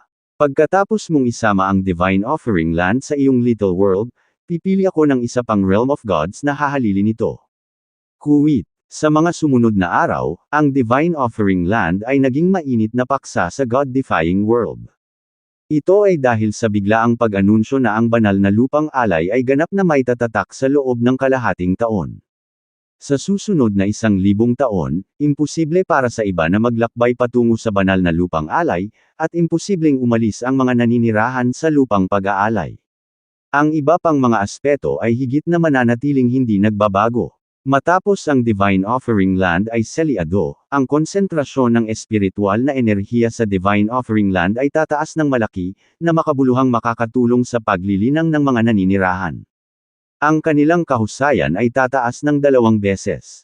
Pagkatapos ng maingat na pagsasaalang-alang, pinili ni Duan Lingtian na isil ang Divine Offering Land sa loob ng 1,000 taon sa halip na 10,000 taon. Kung tutuusin, masyadong mahaba ang 10,000 taon. Pagkatapos ng 1,000 taon, muling itatag niya ang koneksyon sa pagitan ng banal na lupang alay at ng iba pang realms of gods. Sa oras na iyon, maaaring umalis ang mga gustong umalis at makapasok ang mga gustong pumasok. Iiwan niyang bukas ang koneksyon sa loob ng kalahating taon bago muling isasara ito para sa 1,000 taon. Binalak niyang ulitin ito hanggang sa mas malaman pa nila ang tungkol sa disaster. Hindi ito nahirapan kay Duan Lingtian. Kung tutuusin, ang lahat ay para sa kapakanan ng kanyang pamilya at mga kaibigan. Nais niyang bigyan sila ng mas komportableng kapaligiran sa pamumuhay. Kung hindi man niya ito gagawin, baka maramdaman ng kanyang mga mahal sa buhay na para silang nakakulong sa isang hola. Bukod sa kanilang kaligtasan, mayroon ding isa pang kalamangan. Matapos masil ang Divine Offering Land, ang espiritual na enerhiya ay tataas, at makakatulong ito sa kanilang paglilinang. Kuwit. Saan ka pupunta? Ang banal na lupang alay. Sa kalahating taon, ito ay tatatakan sa loob ng 1,000 taon. Sa panahong iyon, ang espiritual na enerhiya ay tataas, na nangangahulugan na ang paglinang doon ay magiging dobleng mas epektibo. Ang mga katulad na talakayan ay maririnig sa iba't ibang realms of gods. Sa hindi inaasahan, sa halip na pagbaba ng populasyon, ang banal na alay na lupain ay nakakita ng pagtaas ng populasyon. Bagamat may ilang tao na umalis pagkatapos ng anunsyo, mas maraming tao ang nanatili at pumunta sa banal na lupang alay. 4,646 na may mali. Makalipas ang kalahating taon, isinama ni Duan Lingtian ang Divine Offering Land sa kanyang munting mundo, inilagay ito sa medyo gitnang lugar malapit sa Divine Tree of Life. Dahil maraming magsasaka sa banal na lupang alay, nagtayo siya ng formasayon upang protektahan ang banal na puno ng buhay. Ang banal na puno ng buhay ay sapat din ang kapangyarihan upang alertuhan siya kung ang isang World Supreme Powerhouse ay lumapit dito. Gayunpaman, walang napakaraming kataas-taasang kapangyarihan sa mundo ang nanatili sa banal na lupang alay. Sa katunayan, kakaunti ang mga pinakamataas na kapangyarihan na nanatili sa banal na lupang alay. Alam ng karamihan sa mga Supreme Powerhouse ang dahilan kung bakit nagpasya si Duan Lingtian na siliwhan ang Divine Offering Land, at sila ay umalis ng maaga. Pagkatapos ng lahat, sa kanilang cultivation base, kakailanganin nilang linangin sa pag-iisa sa ilang mga punto. Marahil ay maaari nilang hilingin kay Duan Lingtian na paalisin sila, ngunit pagkatapos pag-isipan ito, naisip nila na mas magiging komportable kung aalis sila. Sa wakas ay makakapanatag na si Duanling Tian pagkatapos masil ang Divine Offering Land. Kung tutuusin, ito ay nangangahulugan na ang kanyang mga mahal sa buhay ay ligtas. Bigla siyang may naalala, at sumimangot siya. Ang pagsasama-sama ng banal na lupang alay at ng aking munting mundo ay hindi nakakaapekto sa heavenly tribulation. Hindi inasahan ni Duanling Tian na kahit na nabuklod na ang banal na lupang alay, ipinatupad pa rin ang pamamahala ng langit. Gayunpaman, hindi ito nakakagulat. Kung hindi, maraming tao ang makakaiwas sa heavenly tribulation. Kasabay nito, nalaman niyang bumagsak ang kredibilidad ng memorya ng Void Elder. Pakiramdam niya ay hindi lubos na maaasahan ang memorya ng huli. Dati, dahil sa alaala, ipinalagay ni Duanling Tian na pagkatapos maging isang level 9 na pinakamataas na powerhouse, ang isa ay magiging kapantay ng langit. Gayunpaman, malinaw na sa kanya ngayon na ang langit ay higit na makapangyarihan sa kabila ng kanilang imahinasyon. Bukod sa pagpasok sa Heaven Traversing Pagoda, ginugol ni Duanling Tian ang halos lahat ng kanyang oras sa Heavenly Palace of the Solitary Destructive Heaven upang talakayin ang Sword Dao. Sa panahong ito, natuklasan din niya na hindi niya nabuksan ang kanyang munting mundo, kung saan naninirahan ang kanyang mga mahal sa buhay, habang siya ay nasa Heaven Traversing Pagoda.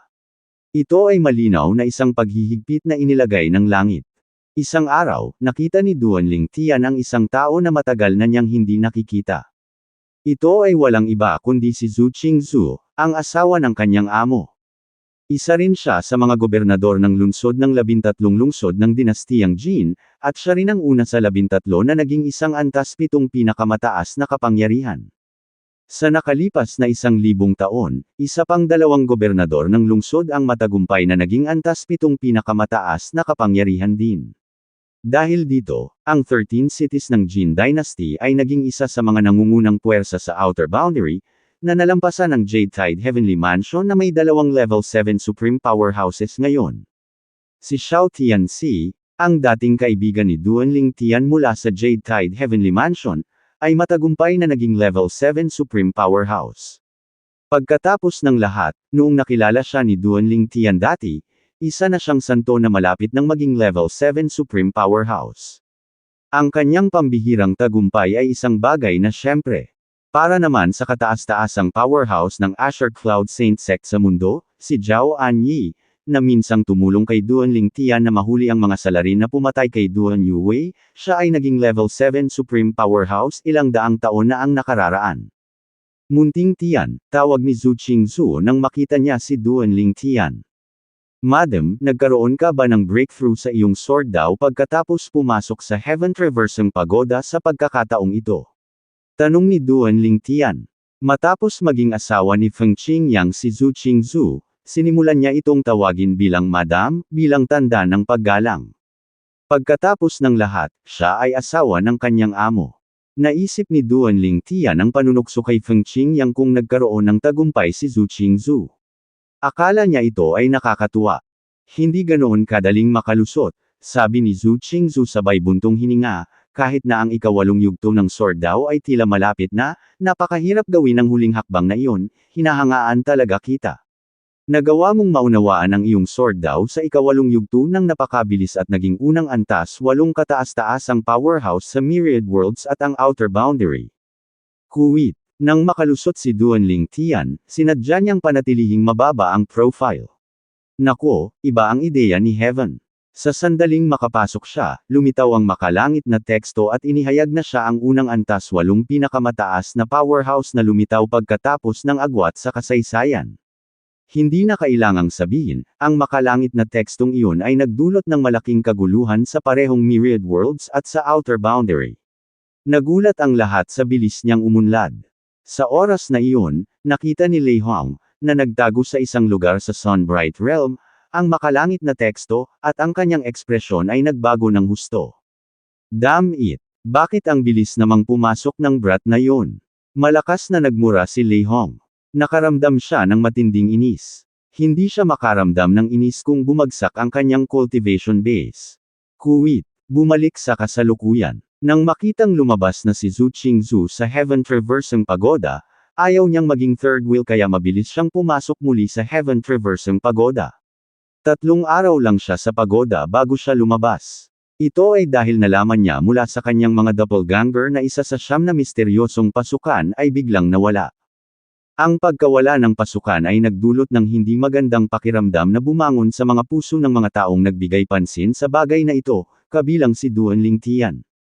Pagkatapos umalis sa Heaven Traversing Pagoda, nakipagkita si Duan Lingtian kina Feng Qingyang, Zhu Qingzu, Xiao Mubai, at Zhang Shan.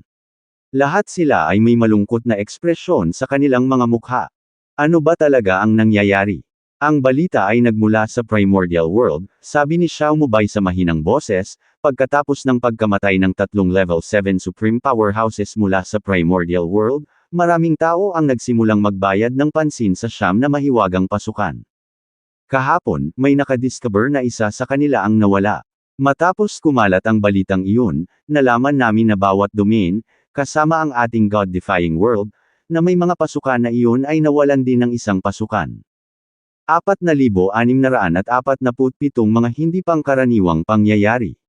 Mas mabuting maging maingat tayo, mataimtim na sabi ni Feng Qingyang.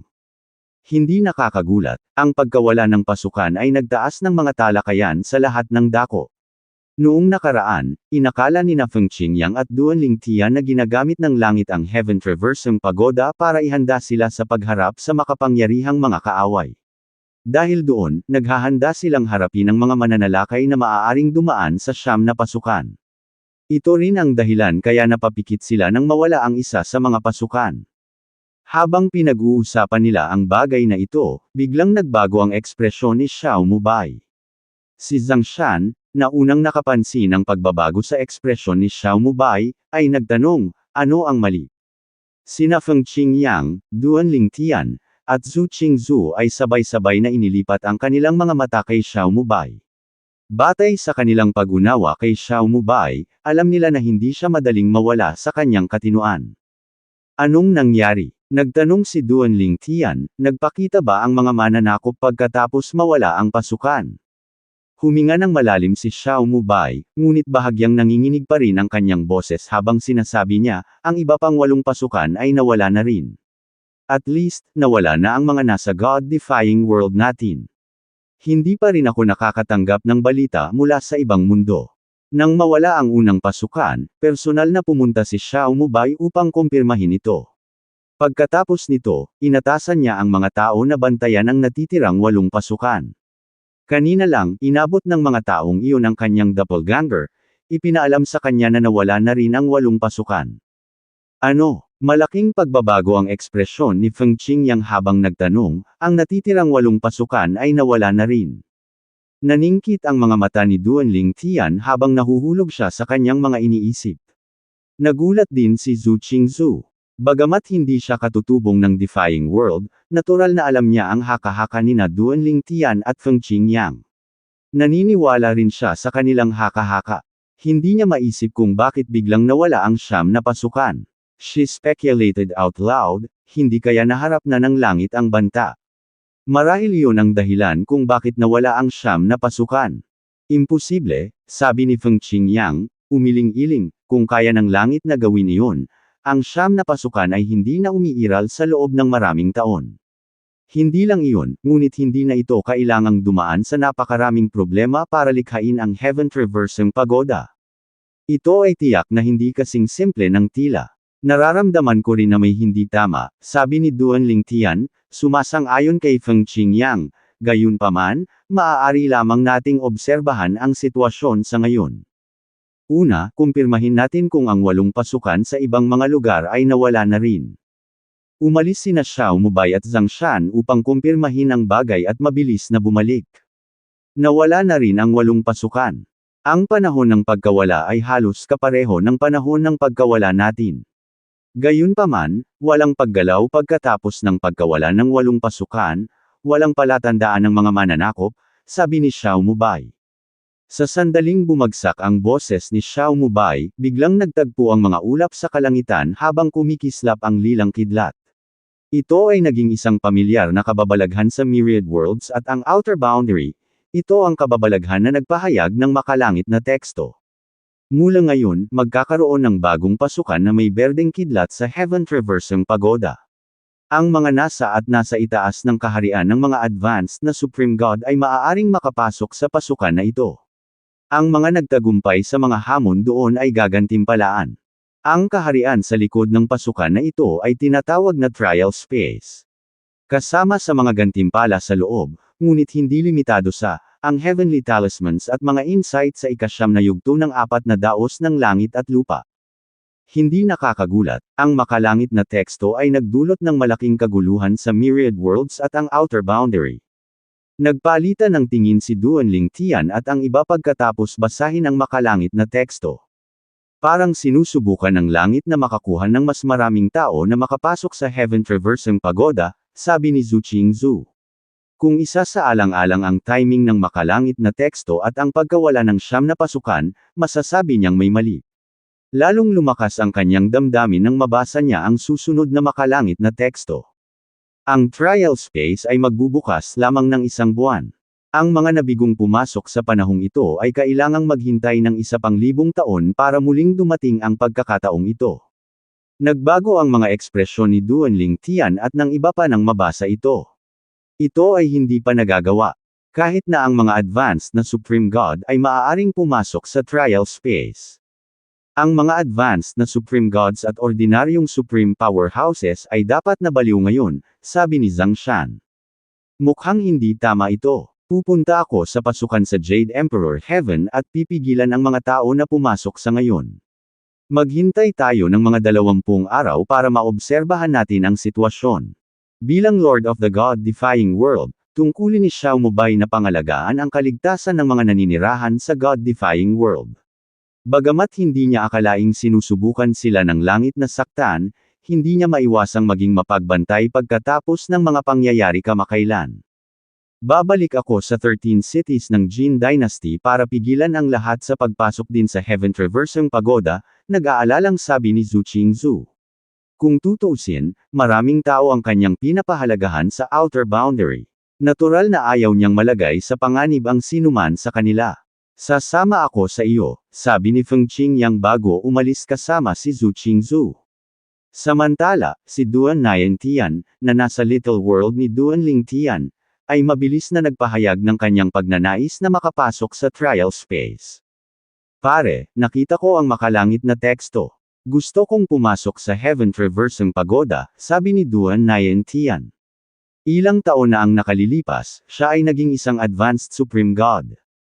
Sa oras na ito, tumingin si Duanling Tian sa loob at napansin ang isang grupo ng mga advanced na Supreme Gods na nagsisisi sa kanilang desisyon na manatili sa Divine Offering Land, na mananatiling selyado sa loob ng 1,000 taon. Naturally, pagkatapos makita ang makalangit na teksto, maaari na lamang silang bumantong hininga ng walang magawa at maghintay na muling bumukas ang trial space. 4,648 pagkasira. Sa una, hindi binalak ni Duanling Tian na bigyang pansin ang mga individual na ito. Gayunpaman, ang kaganapan ay nagdulot ng kaguluhan sa marami. Ayaw niyang magulo ang Divine Offering Land kaya mabilis niyang binuksan ang mga koneksyon sa iba't ibang realms of God sa God-defying world. Ang mga nagnanais na umalis sa banal na lupang alay ay may 1 buwan na umalis. Pagkatapos nito, ang Divine Offering Land ay muling tatatakan sa loob ng 1,000 taon. Umalangaw-ngaw ang boses ni Duanling Tian sa banal na lupang alay. Para bang isang makapangyarihang lumikha ang nagsasalita sa mga buhay na dinala niya sa pag-iral. Ang mga salita ni Duanling Tian ay nagbunga ng mga alon sa banal na alay na lupain. Kung tutuusin, marami ang nagkagulo dahil sa bagay na ito. Ngayong nakuha na nila ang gusto nila, maaari na silang umalis at pumasok sa Heaven Traversing Pagoda para lumakas. Karamihan sa mga taong nagpagulo ay mga advanced na Supreme Gods. Para sa iilang pinakamataas na kapangyarihan sa Divine Offering Land, karamihan sa kanila ay may magandang relasyon sa Xia Clan. Alam nila ang mga panganib na dulot ng pag-alis sa banal na lupang alay kaya wala silang planong umalis. Bukod dito, bilang pinakamataas na kapangyarihan, hindi mahirap para sa kanila na umalis kung gusto nila. Kahit na ang mga hindi malapit kay Duanling Tian ay maaaring makipag-usap sa mga makakausap, tulad ng mga tao mula sa angkan ng Xia sa Divine Offering Land. Pare, pinayagan mo silang umalis, pero bakit ayaw mo akong umalis? Si Duan Nayan Tian ay natural na sabik na makapasok sa Heaven Traversang Pagoda. Gusto niyang maabyutan ang kanyang ama, ngunit sa kanyang kasalukuyang lakas, pakiramdam niya ay nahuhuli siya. Ngayong nagkaroon na ng pagkakataong paliitin ang pagitan nila, natural na ayaw niyang palampasin ito. Magpakabait ka at manatili dito, sabi ni Duan Lingtian. Bagamat nasiyahan siya sa determinasyon ng kanyang anak na lumakas, ang kanyang anak ay masyadong padalos-dalos. Matapos niyang pisikal na disiplinahin ang kanyang anak, ipinaliwanag niya ang dahilan sa likod ng kanyang mga desisyon. Matapos maunawaan ang mga alalahanin ng kanyang ama, huminahon din si Duan Nayan Tian. Gayunpaman, hindi niya maiwasang isipin sa sarili, hindi ba't na ipaliwanag niya ito ng mas maaga. Kailangan bang gumamit muna ng pisikal na parusa? Hindi ganoon si tatay kay Siling. Napaka-biased niya. Si Duan Lingtian ay natural na hindi alam ang iniisip ng kanyang anak. Kahit aware siya sa mga ito ay hindi niya ito papansinin. Kuwit, sa sumunod na panahon, mahigpit na sinusubaybayan ni Duan Lingtian ang Outer Boundary at ang Myriad Worlds. Nakatanggap din siya ng balita mula sa God-defying Worlds Jade Emperor Heaven na sinubukan ni Xiao Mubay na pigilan ang mga tao na makapasok sa Heaven Traversang Pagoda. Gayunpaman, dahil sa dami ng mga advanced na Supreme Gods, hindi siya nagtagumpay. Iilan lang ang napigilan niya. Kung tutuusin, maliban na lang kung handa siyang pumatay ng walang pinipili, imposibleng pigilan niya ang napakaraming tao. Bukod dito, kahit na magpumilit siya, alam niyang makapasok pa rin ang mga tao sa Heaven Traversang Pagoda sa pamamagitan ng pagpunta sa mga pasukan sa labas ng God-defying world. Pagkatapos ng lahat, ang bagong karagdagan sa Heaven Traversang Pagoda ay masyadong mapang-akit. Sa panahong ito, maraming tao mula sa Myriad Worlds at ang Outer Boundary na dating pumasok sa Heaven Traversang Pagoda sa pamamagitan ng entrance na may purple lightning bolts ay lumabas din.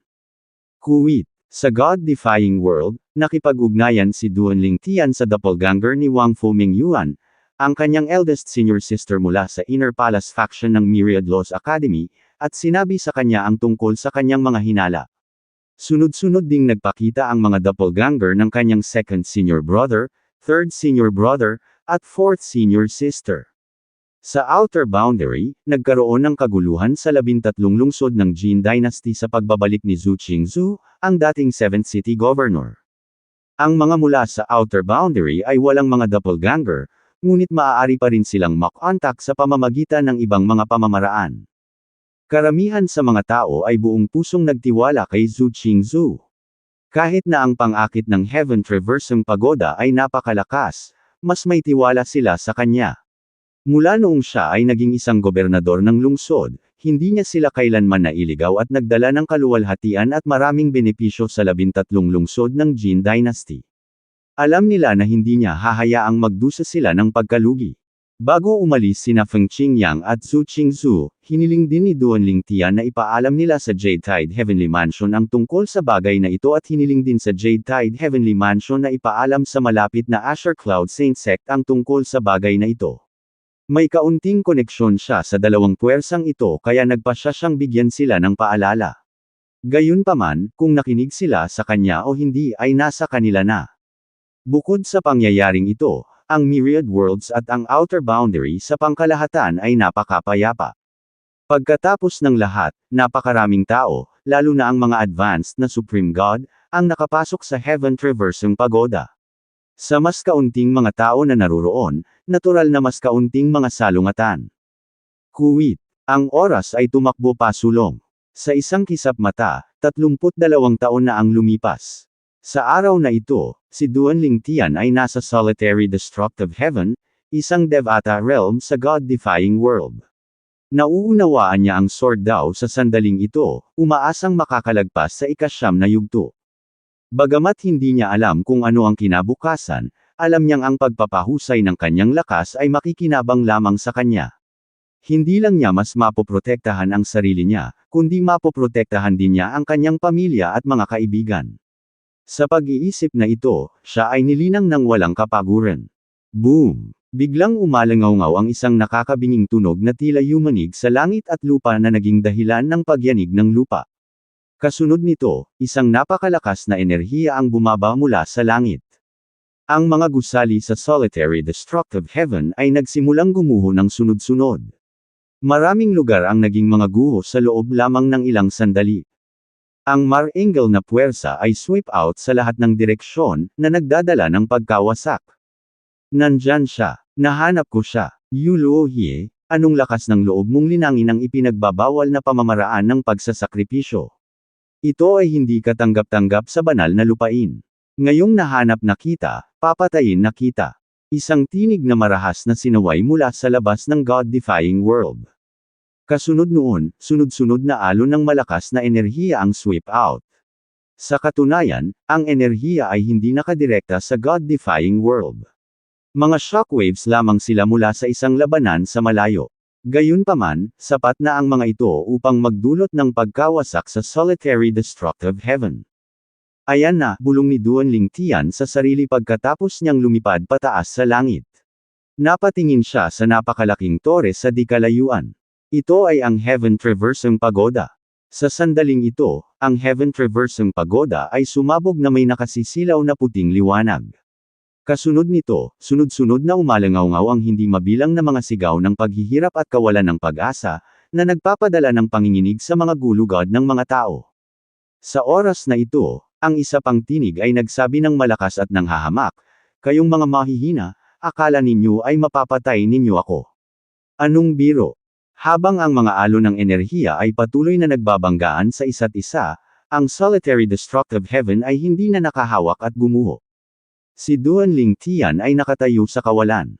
Dahil sa pagkawasak, nawala sina Feng Qingyang, Zhu Qingzhu, at ang iba pa na orihinal na nakikita niya. Masama ito. Agad na nagbago ang ekspresyon ni Duan Lingtian nang may maramdaman siyang kung ano. Natuklasan niya na ang kanyang munting mundo ay nanginginig. Hindi lamang iyon, ngunit ang banal na puno ng buhay na dating puno ng sigla ay lumabo sa isang iglap. Ang aura ng world-cleansing divine water ay humihina din na parang namamatay na apoy. Anong nangyayari? Si Duan Lingtian ay naguguluhan at bigo. Bago pa man siya makapag-react, ang Divine Tree of Life at ang world-cleansing divine water ay nawala sa limot, na walang iniwang bakas. Kasunod nito, nagsimula ring gumuho ang kanyang little world at ang divine offering land. 4,649 ang mga batas ay naglaho. Sa kritikal na sandali na ito, hindi maalis ni Duan Lingtian ang kanyang atensyon para sa grupo ng mga tao sa divine offering land. Ang kanyang atensyon ay nakatuon lamang sa kanyang pamilya at mga kaibigan na malapit sa sinira ngayon na banal na puno ng buhay kanina at sa banal na lupang alay. Nawala na ang mga batas. Nang kumilos si Duan Lingtian, natuklasan niya na hindi na niya kayang pakilusan ang batas ng kalawakan at ang iba pang mga batas. Naiwan lamang siya sa sarili niyang lakas at sa apat na daw ng langit at lupa. Bagamat hamina ng husto ang kanyang lakas, buti na lang at nagawa pa rin niyang protektahan ang kanyang mga magulang at ang kanyang mga asawa. Isiling, Nayen Tian. Matapos protektahan ang kanyang mga magulang at asawa, nais ni Duan Lingtian na hanapin ang kanyang mga anak at iba pang miyembro ng pamilya at mga kaibigan sa banal na lupang alay. Gayunpaman, natuklasan niya na ang lahat ng nasa banal na lupang alay ay nawala sa itim na kawalan na lumitaw pagkatapos na masira ang espasyo. Pinalawak niya ang kanyang divine consciousness, ngunit hindi niya maramdaman ang presensya nila. Swoosh! Swoosh! Swoosh! Sa sandaling ito, naramdaman ni Duan Lingtian ang puwersang humila sa kanyang mga magulang, at sa kanyang mga asawa. Ang puwersa ay tila nagmula sa itim na kawalan sa likod ng mga bitek. Kasabay nito, ang tunog ng malayong labanan ay nagsimulang maglaho, at sa isang sandali, bumalik ang katahimikan. Sa panahong ito, nanimbalik si Duan Lingtian, at nang lalabanan na niya ang puwersa ng paghila, bigla itong nawala. Pagkatapos, natagpuan niya ang kanyang sarili na nakatayo sa gitna ng matatayog na bundok na may mga ilog na umaagos sa kanila. Nagulat si Duan Lingtian. Anong nangyari? Don't tell me that. Sa pilitang ipinadala tayo sa lugar na lampas sa mahiwagang pasukan. Ang isip ni Duan Lingtian ay tumatakbo. Sumabog sa kanyang isipan ang mga eksena ng Heaven Traversing Pagoda na sinabayan ng mga boses at iyak na kanyang narinig. Walang alinlangan na hindi niya makakalimutan ang mga ito. Anong nangyari? Ang mga magulang ni Duan Lingtian at ang kanyang mga asawa, na nasa kanyang tabi, ay nalilito rin. Kuya Tian, ano sa tingin mo ang nangyari? Tanong ni Kayer kay Duanling Tian, natatarantang pinagmamasdan ang paligid. Ang kanyang natatarantang ekspresyon ay napalitan ng pagkagulat at takot nang sabihin niya, imagination ko ba iyon? Nawala ba ang Divine Tree of Life at Sister Water? Teka, hindi ko na maramdaman ang mga batas. Napakahusay na nakasama ni Kayer ang World Cleansing Divine Water habang siya ay nasa Little World ni Duanling Tian, at pareho nilang tinawag ang isa't isa bilang sister.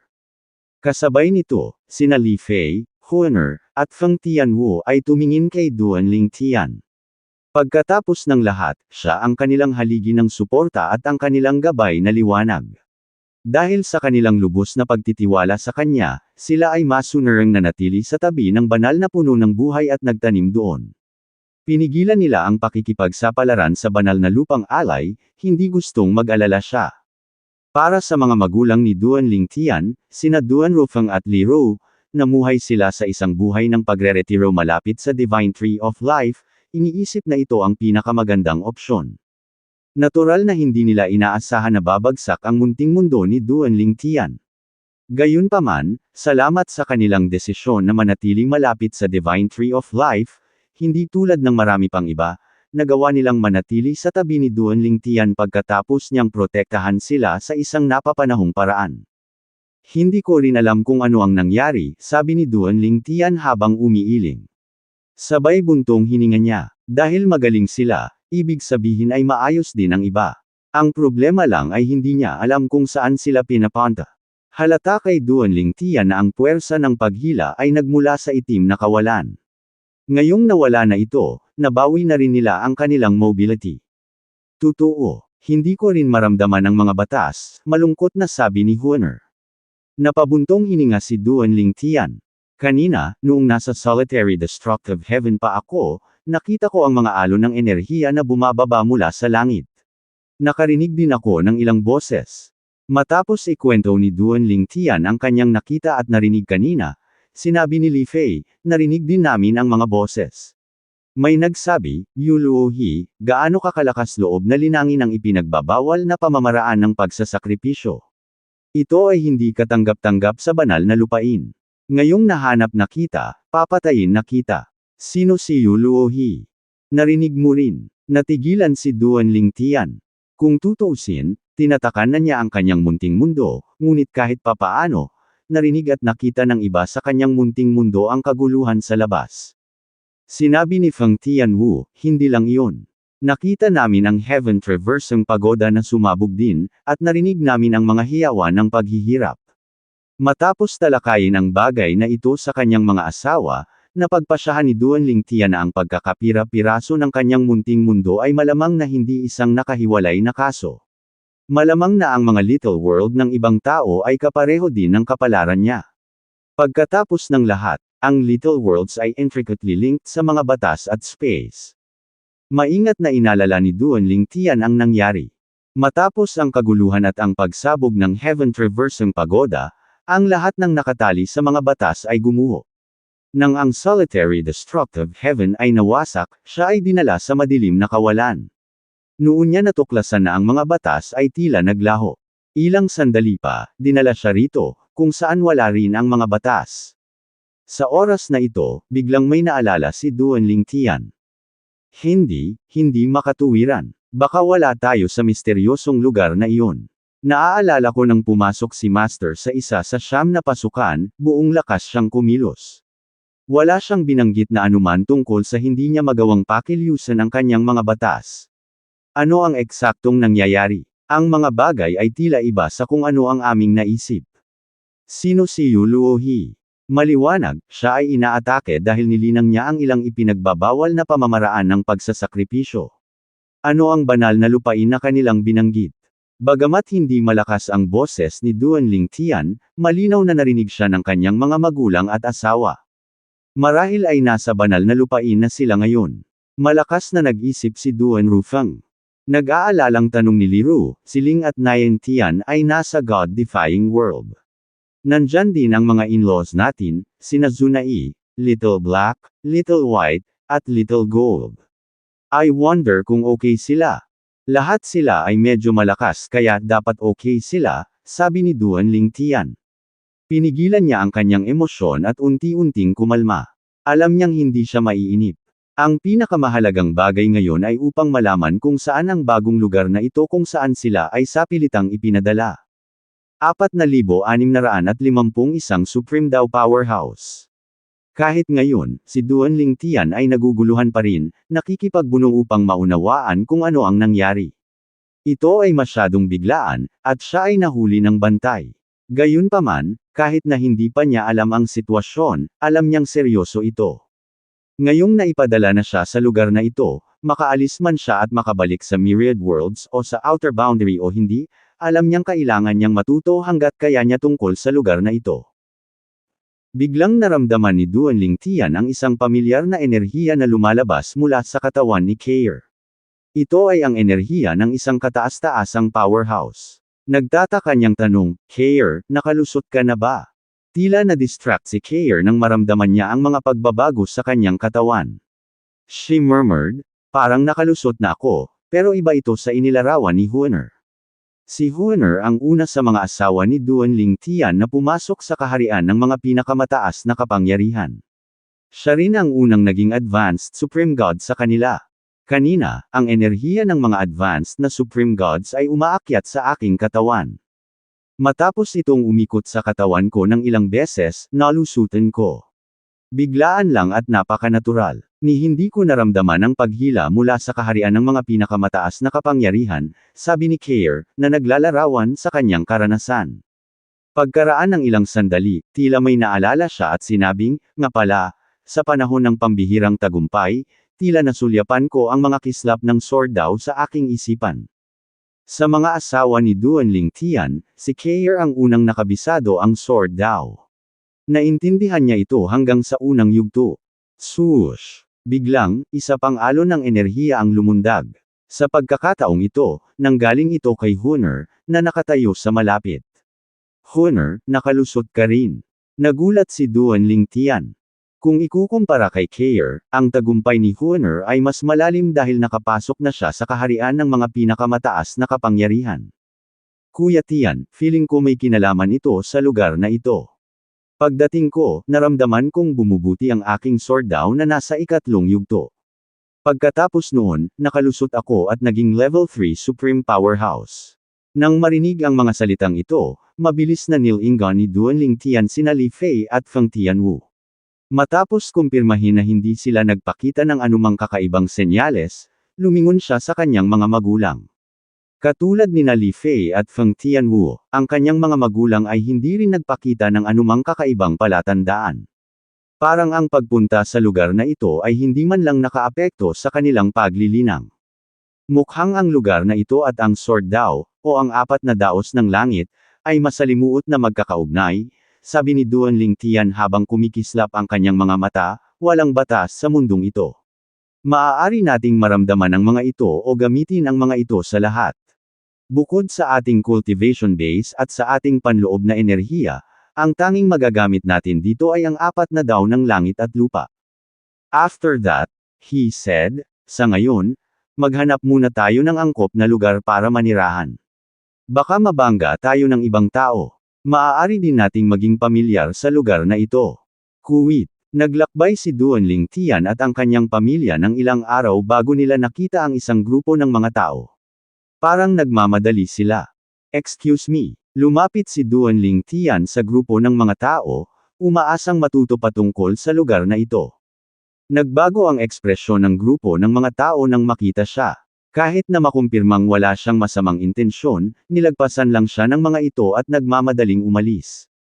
Bago pa makapag-react si Duan Lingtian, lumitaw ang isa pang grupo ng mga tao. Maliwanag, sila ay nakabuntot sa unang grupo ng mga tao bago ito. Ilang saglit lang ay nagsimula ng maglaban ang dalawang grupo. Sumimangot si Duan Lingtian, ngunit hindi niya intensyon na makialam.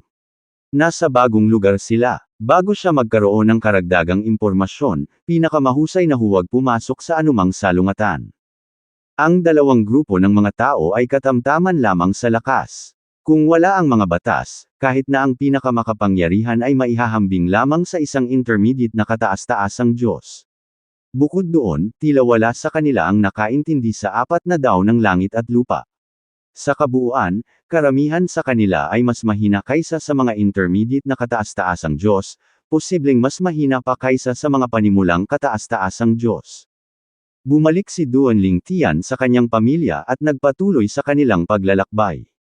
Kasabay nito, sinabi niya, dapat mayroong mga pamayanan sa malapit, kung isa sa alang-alang ang presensya ng mga taong iyon sa lugar na ito. Kuwait. Gaya ng inaasahan, pagkaraan ng 3 araw, dumating si Duanling Tian at ang kanyang pamilya malapit sa isang maliit na lungsod na matatagpuan sa tabi ng isang bulubundukin. Bagamat ito ay maliit, ito ay abala sa mga aktibidad. Makikita ang mga tao na papasok at palabas ng lungsod sa sandaling ito. Habang papalapit si Duanling Tian at ang kanyang pamilya, naakit ni Keir, Li Fei, at Li Ru ang atensyon ng mga tao sa paligid dahil sa kanilang kagandahan. Si Huaner ay nagsuot ng kanyang belo gaya ng nakagawian kaya hindi siya nakakuha ng anumang atensyon. Gayunpaman, ang kanilang atensyon ay panandalian. Kung tutuusin, maraming dilag sa lugar na ito. Mayroong maraming mga kababaihan dito na nilinang ang mga pamamaraan na nagpapahintulot sa kanila na baguhin ang kanilang hitsura. Dahil dito, maaari nilang gawing napakaganda ang kanilang sarili. Gayunpaman, natural na hindi mababago ng mga pamamaraang ito ang kanilang mga kaluluwa. Sa pagsasalita tungkol sa mga kaluluwa, napansin ni Duanling Tian kaagad pagkatapos niyang dumating na ang enerhiya ng kaluluwa ng isang tao ay lalabas ng mag-isa. Maaari itong maramdaman mula sa malayo, madaling ibunyag ang presensya at pagkakakilanlan ng isang tao. Bukod pa riyan, base sa kakaunting taong nakatagpo niya, nalaman niyang ang wikang sinasalita dito ay katulad ng sa Myriad Worlds and the Outer Boundary. Kung hindi dahil sa kawalan ng mga batas at hindi sinasadyang pag-apo ng enerhiya ng kaluluwa, madali niyang mapagkamalan ang lugar na ito na Myriad Worlds at ang Outer Boundary. Matapos makapasok sa lungsod, natuklasan ni Duanling Tian na ang mga tao dito ay gumagamit din ng mga Divine Crystal at Divine Rock para makipagkalakalan. Nakahinga siya ng maluwag. Pagkatapos ng lahat, mayroon siyang malaking bilang ng mga banal na bato at mga banal na kristal. Nako, hindi nagtagal ang relief. Di nagtagal, natuklasan niyang wala na ang kanyang spatial ring. Siya speculated na ang spatial singsing ay nawasak. Nagdalamhati si Duanling Tian sa pagkawala ng kanyang spatial ring. Sa huli, wala siyang choice kundi hilingin kay Li Fei ang kanyang kwintas na gawa sa mga banal na kristal. Binalak niyang ipagpalit ang mga ito sa mga banal na bato upang makabili siya ng mga pang-araw-araw na pangangailangan. Ang kwintas ni Li Fei ay hindi ginawa mula sa ordinaryong mga banal na kristal. Napakalaki nila. Ang mga banal na kristal ng ganoong laki ay napakabihirang. Binigyan siya ni Duanling Tian ng mga divine crystals dahil alam niyang mahilig siya sa makintab na mga bagay, at isinilid niya ang mga ito sa isang kwintas. Dahil isinuot niya ito sa kanyang leeg sa halip na itago ito sa kanyang special na singsing, sa kabutihang palad, hindi ito nawala. Ngayong wala na ang special ring ng lahat. Hindi lamang sila walang pera, ngunit wala rin silang mga armas. Pagkaraan ng ilang sandali na pag-alagala sa kalye, nakita ni Duanling Tian ang isang tindahan na tinatawag na Precious Treasure Pavilion. Ilang palapag ang taas nito at pinalamutian ng marangal. Nagtataka, nilapitan niya ang tindera at tinanong kung ilang divine rock ang maaari niyang ipalit sa kanyang divine crystal. Alam niya ang karaniwang bilis ng pag-uusap, ngunit ang kanyang banal na kristal ay hindi ordinaryong kristal kung tutuusin. Isang banal na kristal na ganito ang laki. Swoosh! Para hindi siya DA ng tindera, sadyang ipinakita niya ang kanyang sword daw na nasa ika-8 yugto. Ang invisible sword energy ay umikot sa paligid bago ito nawala. Napalitan ng gulat ang ekspresyon ng shopkeeper nang bumulalas siya, isang supreme powerhouse ng Dao.